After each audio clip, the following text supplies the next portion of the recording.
जम्मै अहिले जे भएको छ आजसम्म नभएको छ। नेपाल एकीकरण पछि तपाईँले सोच्नु भएको थियो एउटा मधेसी चाहिँ यो देशै हल्लाइदिन्छ मधेसीले प्रधानमन्त्री हुन्छ भनेर मधेसीको छोरो सोच्नु भएको थियो?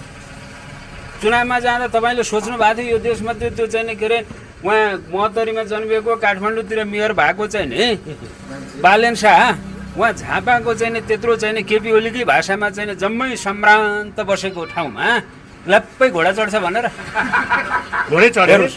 त्यसपछि गएर तपाईँलाई म अर्को भन्छु, तपाईँको चाहिँ नि 40 वर्ष मुनिका चाहिँ नि मान्छेको क्याबिनेटमा यत्रो जमात हुन्छ सोच्नु भएको थियो? इतिहासमा थियो? 25 वर्ष उमेर भर्खर पुगेका मान्छे कतिजना संसदमा छन् सोच्नु भएको थियो? हेर्नुहोस्, उहाँ चाहिँ नि तपाईँको बदिनी कहाँ सुर्खेतकी बदिनी, बादी पनि होइन बदिनी, सुर्खेतकी बदिनी आज मन्त्री हुन्छ सोच्नु भएको थियो? सब सम्भव तपाईँलाई म के भन्छु भने तपाईँले जे हिजो सोच्नु भएको थियो नि, जे हिजो देख्नु भएको थियो त्यो केही पनि छैन, सबै नयाँ छ।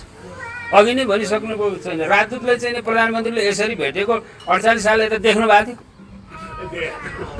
बालुवाटारमा कोही मान्छे बस्न दिन्न भनेर प्रधानमन्त्रीले भने सुन्नु भएको थियो? मान्य जम्मा भएर चाहिँ बसेको ठाउँमा प्रधानमन्त्री हुने मान्छे खोइ आएन त भन्दाखेरि चाहिँ तपाईँ नगएको हिजो देख्नु भएको थियो?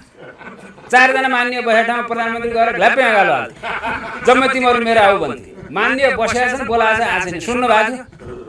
चुनावमा हिँड्दाखेरि हिजो चाहिँ नि मान्छेले भाषण नगरिकन भोट पाउँदै हिँड्थे। हेर्नुहोस्, अहिले बोल्दाखेरि बोलेर होइन हातेस्रो हल्लाएर चाहिँ यत्रो भोट ल्याएर देख्नु भएको थियो?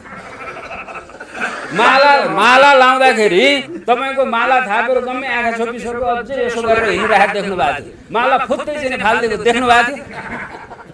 मान्य चाहिँ तपाईँको लगेर गएपछि प्रधानमन्त्री हुने मान्छेले यसो अगाडि मार्थ्यो र सिटिएर यस्तोलाई के भन्थ्यो, मेरो मान्छे है के हो कसो तपाईँले सहयोग गर्नु भन्थ्यो। उहाँ मान्य चाहिँ के अरे प्रधानमन्त्री हुने मान्छे छ, भेटिया छैन, उसको गाडी त चढ्न परै जाओस्, जम्मै धुलोले पुरिएर चाहिँ देखा उम्मेदवार देख्नु भएको थियो? तपाईँले हिजो केही नदेखेको चिज देख्नु भएको छ, आज देख्नु भएको छ। त्यसकारण यो के हो भनेर एउटा घटना मलाई नसोध्नुहोस्।